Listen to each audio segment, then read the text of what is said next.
नमस्कार, मैं भूप सिंह पुनिया और आप देख रहे हैं सारांश हिंदी क्लासेज।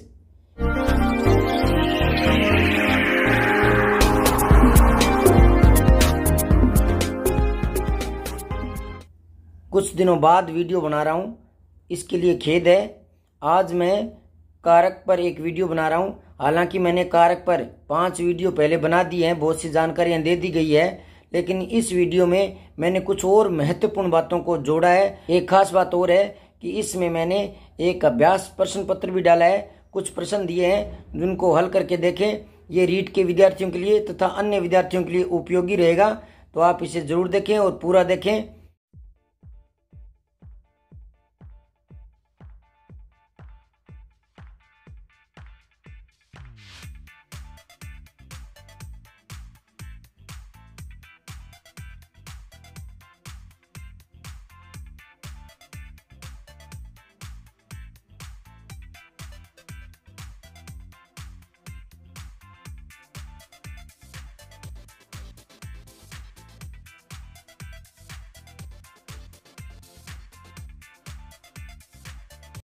रीट के विद्यार्थी या जो पहली बार देख रहे हैं, मेरे चैनल को सब्सक्राइब करके और प्लेलिस्ट में जाएं और वहां जिस भी टॉपिक की आपको जानकारी चाहिए आप वहां प्लेलिस्ट पर क्लिक कर सकते हैं और देख सकते हैं मेरे 5 वीडियो कारक के जो पहले बना दिए हैं उनको। और ये आज का 6ठा वीडियो 6 के 6 देखने के बाद कारक से संबंधित कोई भी प्रश्न आपका गलत नहीं होगा किसी भी कंपटीशन का।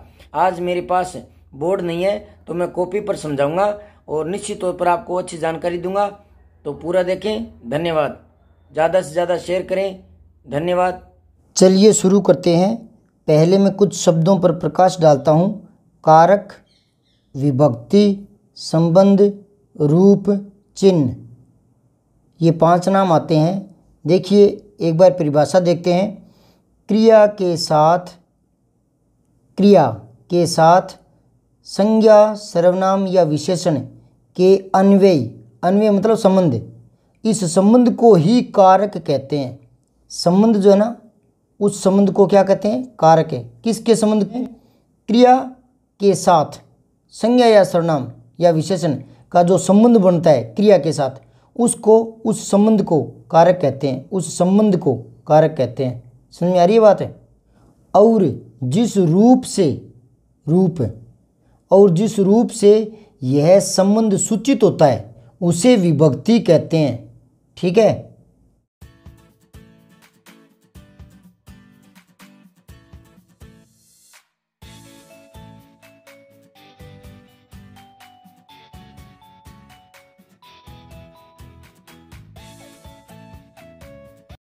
तथा विभक्ति में जो प्रत्यय लगते हैं उन्हें विभक्ति प्रत्यय कहते हैं या कारक चिन्ह कहते हैं। चिन्ह। मैंने पिछले वीडियो में इस वाक्य से कारक की परिभाषा समझाई थी, एक बार दोबारा देख लें।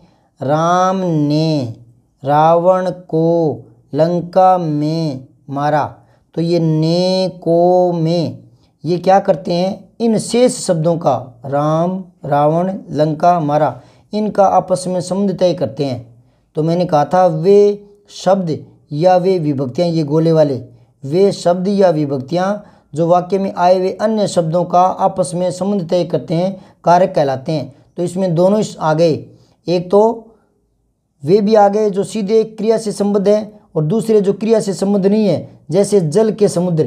तो ये जल शब्द है वो क्रिया से संबद्ध नहीं है, समुद्र से संबद्ध है। तो इस परिभाषा में सभी बात आ गई, दोनों ही बात है। क्रिया वाली भी आ गई क्योंकि क्रिया वाली परिभाषा जो है वो संस्कृत में चलती है, लेकिन हिंदी में अकेले क्रिया से मतलब नहीं है, दूसरे शब्द भी जुड़ते हैं। तो हिंदी में संस्कृत की भांति 6 की बजाय 8 कारक मानते हैं। कारक सूचित करने के लिए संज्ञा व सर्वनाम के आगे जो प्रत्यय या विभक्ति चिन्ह लगाए जाते हैं उन्हें परसर्ग कहते हैं। यानी विभक्ति चिन्हों को ही परसर्ग कहते हैं। पर फिर भी विभक्ति चिन्ह और परसर्ग में अंतर पाया जाता है, ये इन वाक्यों से समझे। हालांकि ये बात मैं पहले बता चुका हूँ कि परसर्ग कारकों की भांति काम आते हैं लेकिन शुद्ध कारक नहीं होते। यहाँ देखिए मैं आपको समझाता हूँ। परसर्ग, उसकी बातें गौर से सुनो, यहाँ से आया है। वह कलम से लिखता है, यहाँ भी से आया है। आप खुद पढ़ें वीडियो रोककर, आपको दोनों शब्दों में से में अंतर दिखाई देगा। उसकी बातें गौर से सुनो, तो ये से परसर्ग है, वह कलम से लिखता है। अब लिखने का साधन है कलम, तो ये साधन है तो करण कारक है, ये करण कारक है और ये परसर्ग है। परसर्ग कारकों की भांति काम आते हैं पर शुद्ध कारक नहीं होते। अब गौर करें, संस्कृत में कारक व विभक्तियां अलग अलग मानी जाती हैं। इसका सबसे बड़ा कारण यही है कि एक ही विभक्ति कई कारकों में काम आती है। हालांकि यह बात हिंदी में भी लागू होती है। जैसे कुछ वाक्य देखें, घर गिरा, किसान घर बनाता है, घर बनाया गया, लड़का घर गया। इन वाक्यों में घर शब्द एक ही रूप में यानी एक ही विभक्ति में, मैंने कहा था ना रूप को ही विभक्ति कहते हैं। ये रूप तो दृश्य है और विभक्ति चिन्ह है जो इसको दृश्य बनाते हैं, और उसी से जो संबंध तय होता है उस संबंध को ही कारक कहते हैं। संस्कृत में कारक और विभक्तियां अलग अलग है और हिंदी में दोनों को एक ही माना गया है। इसको थोड़ा और आगे पढ़ेंगे अभी। तो यहाँ बात आई थी कि इन चारों वाक्यों में घर जो शब्द है उसका रूप एक ही है, विभक्ति, फिर भी ये क्रिया के साथ अलग अलग संबंध सूचित करता है। अब बात आ गई ना, संबंध यानी कारक है, सूचित करता है अलग अलग कारकों में। रूप एक ही है लेकिन संबंध अलग अलग सूचित करता है, यानी कारक अलग अलग हैं। इस दृष्टि से कारक व विभक्तियां अलग अलग होनी ही चाहिए, और संस्कृत जैसी संस्कृत सरीखी रूपांतरशील और पूर्ण भाषा में इसका भेद मानना सहज भी है और उचित भी है। पर हिंदी में दोनों को एक ही माना गया है। हिंदी में कारक व विभक्तियों को एक ही मानने की ये चाल अंग्रेजी व्याकरण का फल है या उसका प्रभाव है। सबसे प्रथम हिंदी व्याकरण पादरी आदम साहब ने लिखा था, जिसमें कारक शब्द का नाम आया है, विभक्ति शब्द प्रयुक्त नहीं हुआ, यानी विभक्तियों को ही कारक के रूप में मान लिया गया है। यानी हिंदी में कारक और विभक्ति एक करके माना गया है, इनमें विभेद नहीं किया गया। यह एक छोटी पुस्तक है जो पादरी आदम साहब ने लिखी है। इसमें भाषा की विदेशी अशुद्धियाँ हैं, लेकिन व्याकरण के कई शुद्ध व उपयोगी नियम है इस किताब में। और भाषा प्रभाकर ये तारणपुर के जमींदार बाबू रामचरण सिंह ने लिखी थी। इसका पुनः संशोधन अंबिका दत्त व्यास ने लिखा था। इसमें भी विभक्ति के बदले कारक शब्द ही आया है। यानी संस्कृत में भले ही अलग अलग हों कारक और विभक्तियाँ, लेकिन हिंदी में एक मान लिया गया है। हिंदी में कई विदेशी भाषाओं के शब्द आ गए, तो हिंदी की जो प्रकृति रही है वो संस्कृत से थोड़ी सी अलग रही है। अब अपने बात करते हैं एक एक कारक पर। जो बातें मैं बता चुका हूँ उनके अलावा कुछ विशेष बात आई है तो उनकी साथ में दोहराई हो जाएगी, और जो कुछ बातें छूट गई थी पिछले वीडियो में तो वो यहाँ मैं बता दूंगा, कुछ विशेष बातें भी जुड़ेगी। तो एक एक कारक को फटाफट मैं दोहरा देता हूँ। सबसे पहले देखिए कर्ता कारक।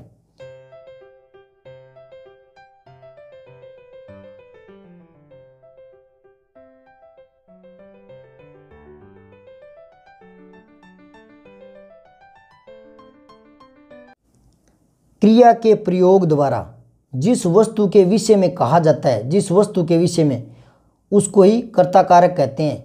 इसका विभक्ति चिन्ह ने है, लेकिन मज़ेदार बात आपको बताऊं कि कर्ता की विभक्ति ने है पर यह कभी आती नहीं है, ज़्यादातर इसका लोप ही रहता है। केवल भूतकालीन जो सकर्मक क्रियाएं हैं तो उसी में ने आता है, ने, ठीक है, ये थोड़ा मिसप्रिंट हो गया, तो उसी में नहीं आता है भूतकालीन सकर्मक में। जैसे राम ने रोटी खाई, ये भूतकालीन है तो ये ने आ गया। भूतकालीन अकर्मक में, ये थोड़ा मिसप्रिंट हो गया, अकर्मक, भूतकालीन अकर्मक में भी ने नहीं आता, ये थोड़ा ध्यान दें।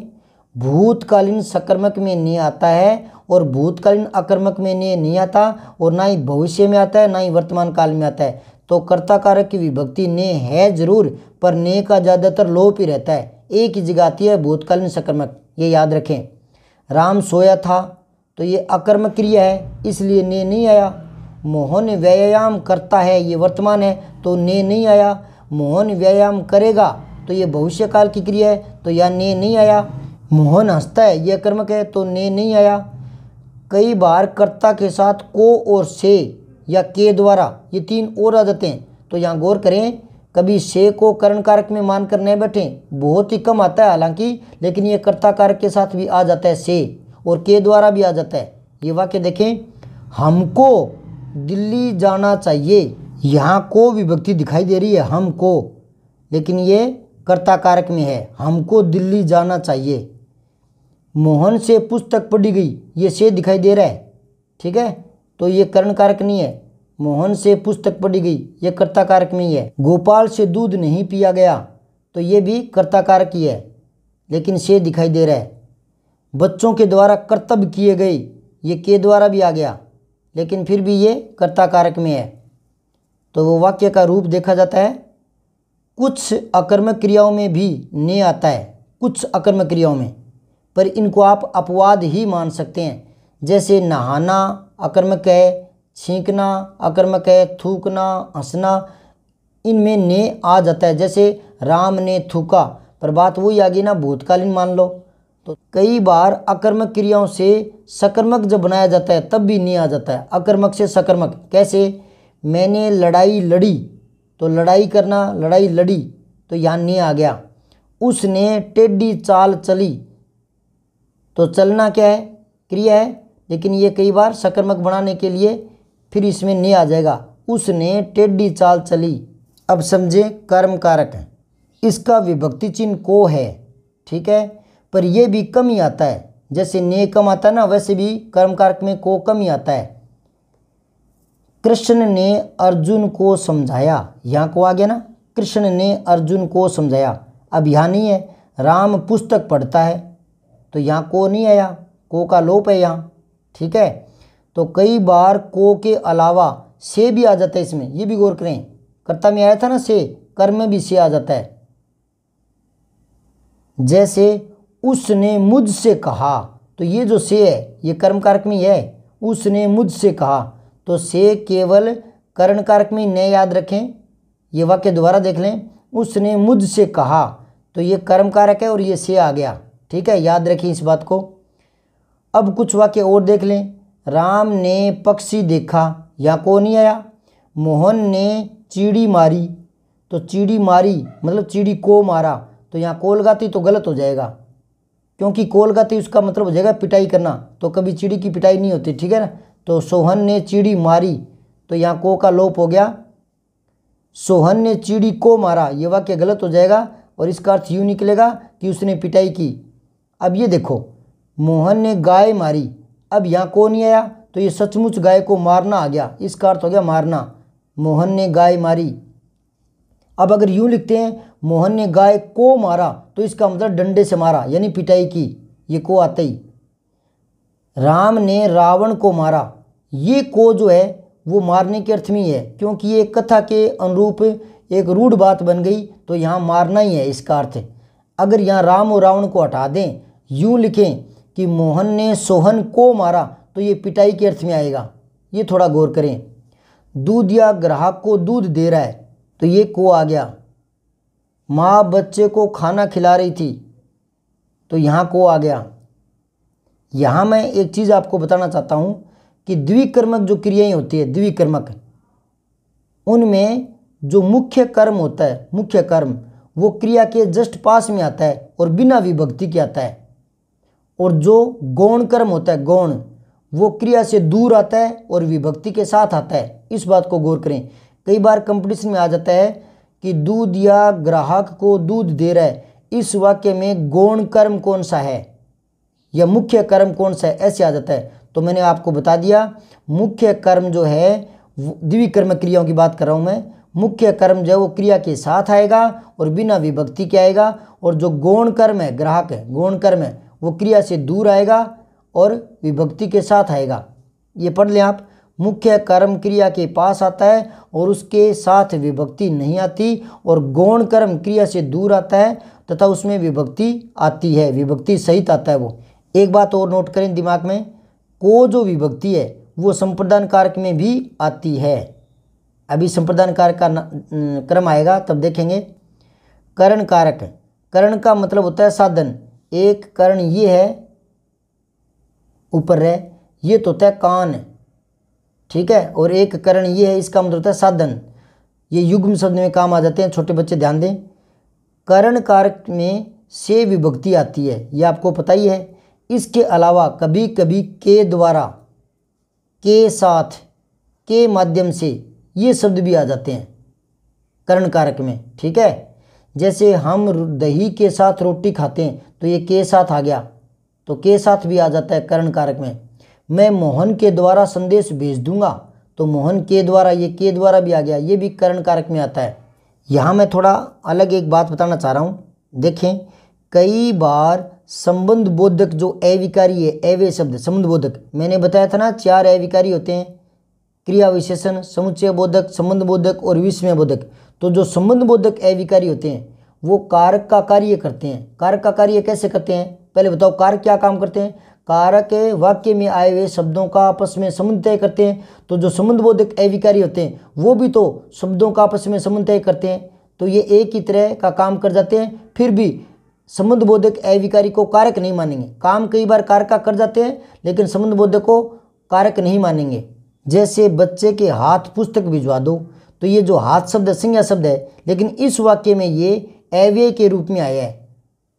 मैं बच्चे के हाथ पुस्तक भिजवा दूंगा, इससे समझ में आ जाएगा आसानी से। देखें दूसरा वाक्य, पथिक पेड़ तले बैठा है, पेड़ तले, तो ये जो शब्द है ये इन शब्दों का संबंध तय कर रहा है, ये संबंध बोधक अविकारी है। तो संबंध बोधक अविकारी क्या करते हैं? शब्दों का आपस में संबंध तय करते हैं। और यही काम कौन करता है? शब्दों का संबंध जोड़ने वाला, ये कारक भी करते हैं। क्योंकि कारक नहीं होंगे तो वो वाक्य क्या होगा? शब्दों का भंडार बनकर रह जाएगा। जैसे इस वाक्य में मैंने बताया था, राम रावण लंका मारा, तो राम रावण लंका मारा ने को हटा दे तो गड़बड़ हो जाएगी ना। तो राम ने रावण को लंका में मारा, तब ये वाक्य बनता है। तो कारक हमेशा शब्दों का संबंध तय करते हैं। तो ये तले भी संबंध बोधक है और ये कारकों वाला काम कर रहा है। हालांकि ये जो वाक्य है उच्च हिंदी का वाक्य नहीं है। चलिए आगे देखते हैं। संप्रदान कारक है, किसी के लिए क्रिया की जाए, किसी को कुछ दिया जाए, वहाँ संप्रदान कारक आता है। यहाँ के लिए तो आता ही है, ये तो आपको पता ही है। के वास्ते भी आ जाता है, हेतु भी आ जाता है और कभी कभी को भी आता है। ये मैंने कर्म कारक में बताया था कि कर्म कारक में ही नहीं, कई बार को संप्रदान कारक में भी आता है। थोड़ा सा दोबारा गौर कर लें। के द्वारा तो कर्ण कारक में आएगा, के द्वारा, और के वास्ते ये संप्रदान में आएगा। इस बात को गौर करें, के द्वारा कर्ण कारक में आएगा, के वास्ते संप्रदान में आएगा। नाम से पता लग रहा है किसी के वास्ते, यानी किसी के लिए कुछ किया जाता है तो संप्रदान कारक आता है। और दान आदि देने की बात आती है ना, देना या दान, ये दोनों शब्द है ना, ये संप्रदान कारक में आता है। इस बात को भूलना मत है।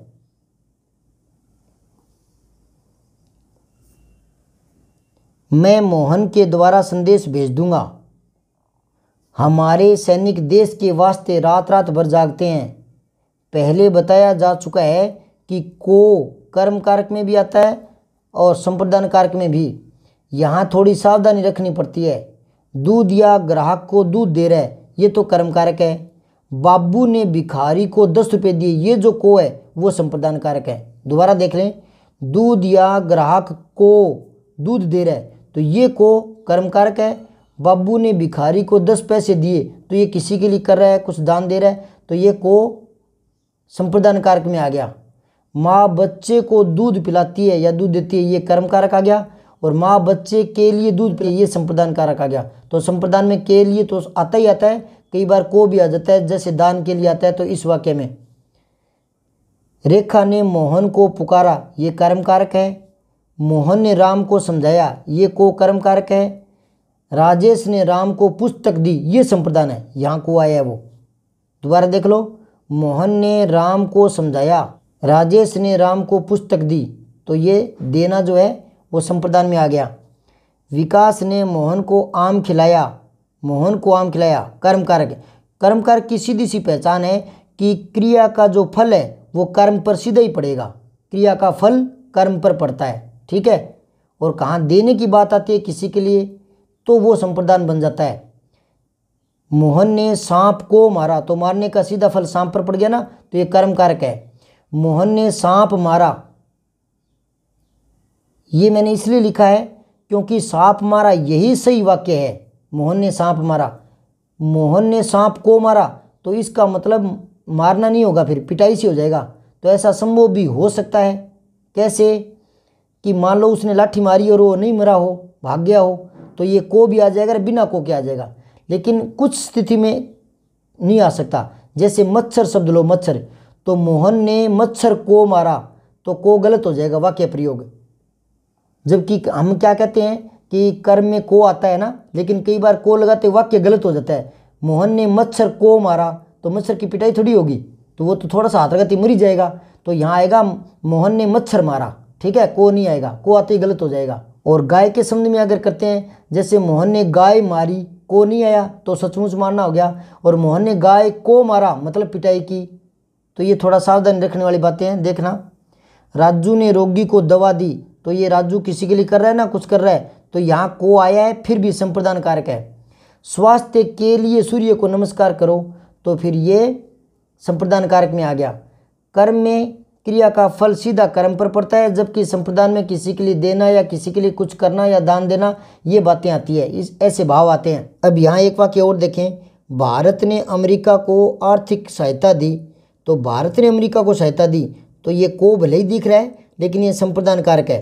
मंत्री इलाज हेतु अमेरिका जा रहे हैं, तो ये हेतु भी कई बार संप्रदान में आ जाता है। मंत्री इलाज हेतु अमेरिका जा रहे हैं, संप्रदान कारक है। यानी किसी प्रयोजन के लिए भी कार्य किया जाता है ना, किसी प्रयोजन के लिए, वहाँ भी संप्रदान कारक होता है। राजा ने भिखारी को दान दिया, तो दान देने की बात आती है, तो ये भले ही को आए पर वो संप्रदान कारक होता है, न कि अपादान। अपादान कारक पर देखें, इसकी विभक्ति से है, एक तो करण कारक में से आता है, एक अपादान में से आता है ना। और कुछ विशेष कंडीशनों में से कहाँ आ जाता है, कर्म कारक में भी आ जाता है और कर्ता कारक में भी, ये ऊपर बता चुका हूँ अभी। तो अपादान वाला जो से है वो अलगाव को दिखाता है, अलगाव या अलग होने की भाव को दर्शाता है। जैसे पेड़ से पत्ता गिरा, बंदर छत से कूदा, यह घर से कई बार भाग चुका है, तो घर से कई बार भाग चुका है, अलग होने का भाव है, तो यहाँ अपादान कारक है। इसके अलावा अपादान कारक कुछ विशेष प्रकार से आता है, तो उसको देखें और ध्यान दें। अपादान कारक से बनने वाले कुछ वाक्य जरूर देखें। एक तो है दूरी के अर्थ में, मेरा घर यहाँ से दूर है, तो ये दूरी के अर्थ में आता है, तो अपादान कारक होता है। अलग होने के अर्थ में मैंने बता दिया, वह नदी से जल लाया, तो नदी से जल लाया, ये से अपादान में है।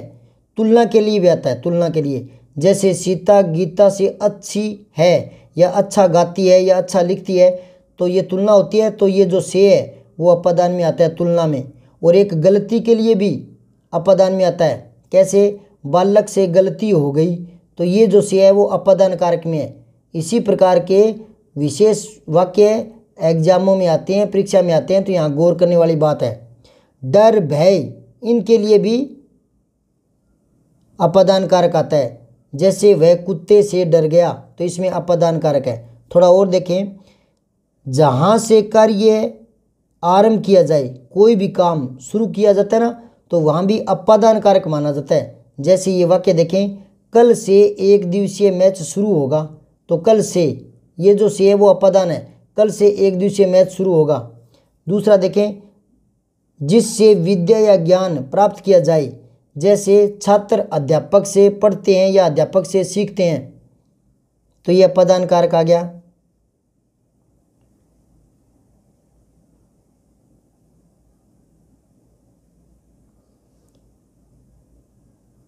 एक और देखें, लज्जा के भाव में भी अपादान कारक आता है, जैसे बहू ससुर से लजाती है, तो ये से अपादान कारक में है। एक गत्यार्थक जो क्रियाएं होती है, गत्यार्थक क्रियाएं, उनके साथ भी अपादान कारक माना जाता है। जैसे प्रधानमंत्री अमेरिका से आज ही आए हैं, तो ये जो से है वो अपादान कारक में है। रामू पिताजी से डरता है, अपादान है। हमारी पुरातन संस्कृति अन्यों से महान है, तो ये तुलना है, तो अपादान है। हम शहर से आए हैं, ये अपादान है। हम बस से आए हैं, ये करण कारक है। दोनों से देखो, हम शहर से आए हैं तो अपादान, हम बस से आए हैं तो ये करण कारक है। गाड़ी से मद्रास गया, तो ये से करण कारक है। गाड़ी से गिर गया, ये अपादान कारक है। अब आइए अधिकरण कारक पर बात करते हैं। क्रिया के आधार का बोध होता है, स्थान और काल भी आ जाता है, ये थोड़ा ध्यान दें, स्थान और काल, इसका भी बोध होता है। इसकी विभक्ति देखो, पर, के ऊपर, के अंदर, के बीच, के मध्य, के भीतर, ये सारे शब्द अधिकरण कारक में आते हैं। घर के भीतर बैठे हैं, तो ये अधिकरण कारक है। आंगन के बीच में चारपाई बिछा दो, तो ये बीच में, ये भी अधिकरण कारक है। बिल्ली दो तख्तों के बीच फंस गई, तो दो तख्तों के बीच, तो ये के बीच, ये भी अधिकरण कारक है। झगड़ा तेरे और मेरे मध्य था, तो ये मध्य शब्द है, ये भी अधिकरण में है। इस वाक्य में भी अधिकरण कारक है। इसी प्रकार के वाक्य एग्जाम में पूछे जाते हैं। मैं शाम को आऊँगा, तो ये को दिख रहा है, तो बच्चे भ्रम में आकर इसको कर्म मान लेते हैं, लेकिन समय के साथ अधिकरण कारक आता है। मैं शाम को आऊँगा, परीक्षा मार्च में होगी, तो ये भी अधिकरण कारक है। अच्छा, एक बात और सुनो, कई बार विभक्ति के बिना भी शब्द आ जाते हैं, विभक्ति रहित, तो वहाँ भी अधिकरण होता है। जैसे इस जगह परम शांति है, तो यहाँ पर नहीं आया, लोप है, पर यहाँ पर अधिकरण कारक है। इस जगह परम शांति है। वह घर घर घूमती है, तो यहाँ कारक चिन्ह कोई नहीं दिखाई दे रहा, पर यहाँ अधिकरण कारक है। वह घर घर घूमती है, मतलब वह घर घर में, तो में का लोप है। वह अगले साल आएगा, तो यहाँ विभक्ति चिन्ह नहीं दिखाई दे रहा, वह अगले साल आएगा, तो अधिकरण कारक है। तुम्हारे घर खुशियाँ बरसेंगी, यहाँ विभक्ति नहीं आई, फिर भी ये अधिकरण कारक में है। अब चलते हैं संबंध कारक है। संज्ञा पद का अन्य पदों से संबंध दिखाया जाता है, वहाँ संबंध कारक होता है। हालांकि संबंध कारक का क्रिया से कोई संबंध नहीं होता, इसलिए संस्कृत में इसको कारक नहीं मानते। उसकी बातें गौर से सुनो, तो उसकी, ये की जो है संबंध दिखा रहा है, ठीक है। उसके वचनों पर ध्यान दो, उसके, तो ये संबंध कारक है।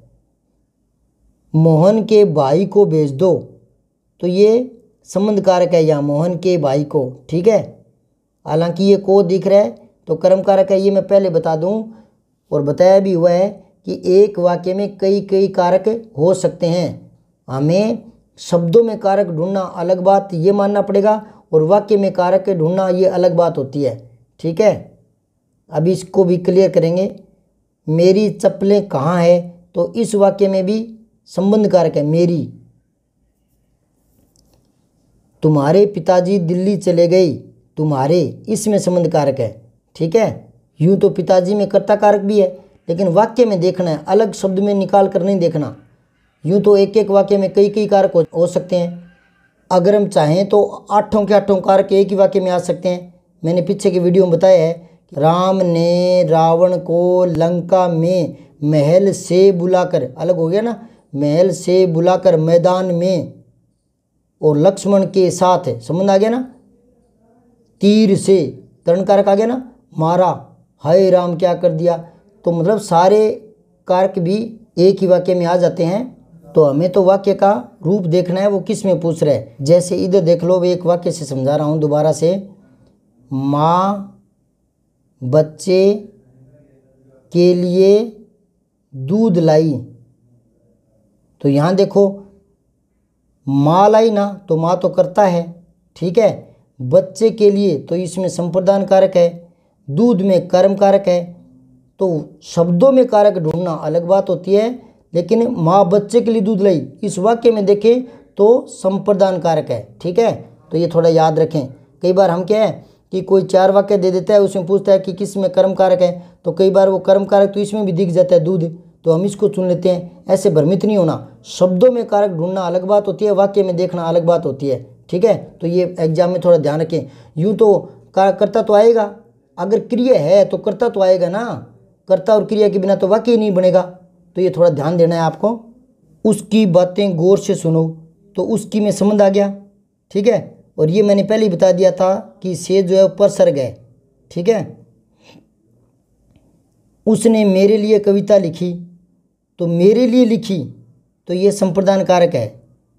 पर उसने लिखी, तो उसने, इसमें कर्ता भी आ गया ना, लेकिन हमें एक एक शब्द में नहीं देखेंगे, पूरे वाक्य को देखा जाता है। मैं उसके घर जाऊंगा, तो उसके घर यहाँ संबंध कारक है।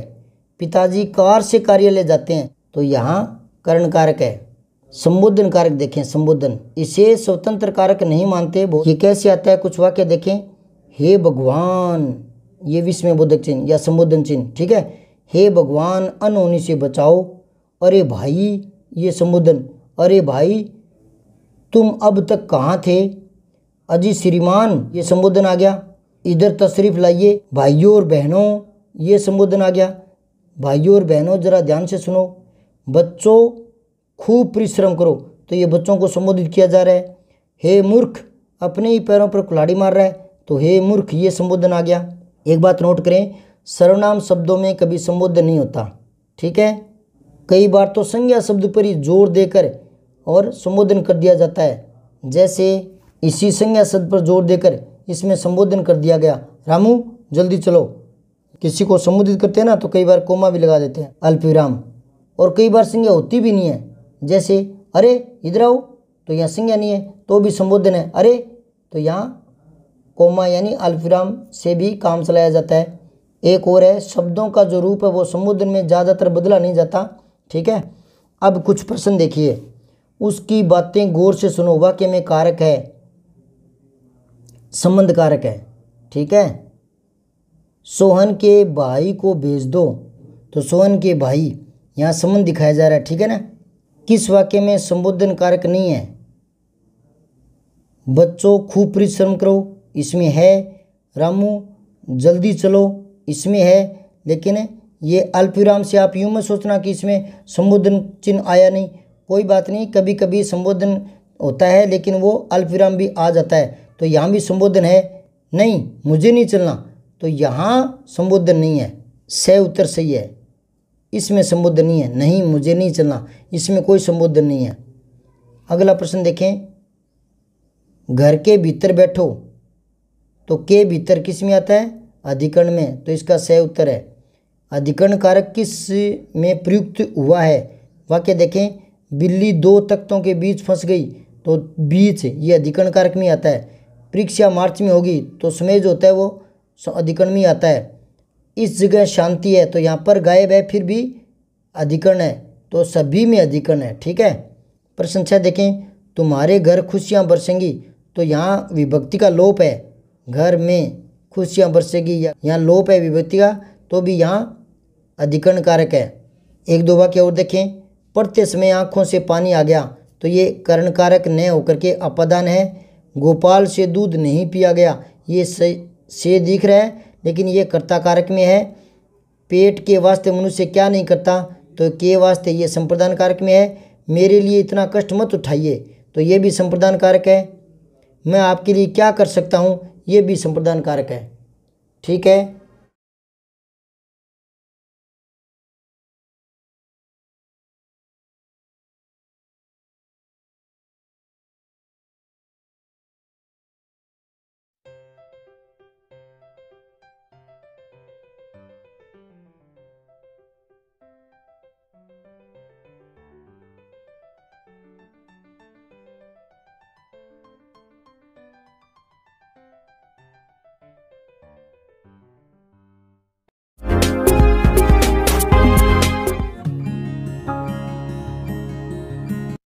वीडियो को लाइक, शेयर व सब्सक्राइब करना न भूलें। बेल आइकन जरूर दबाएं।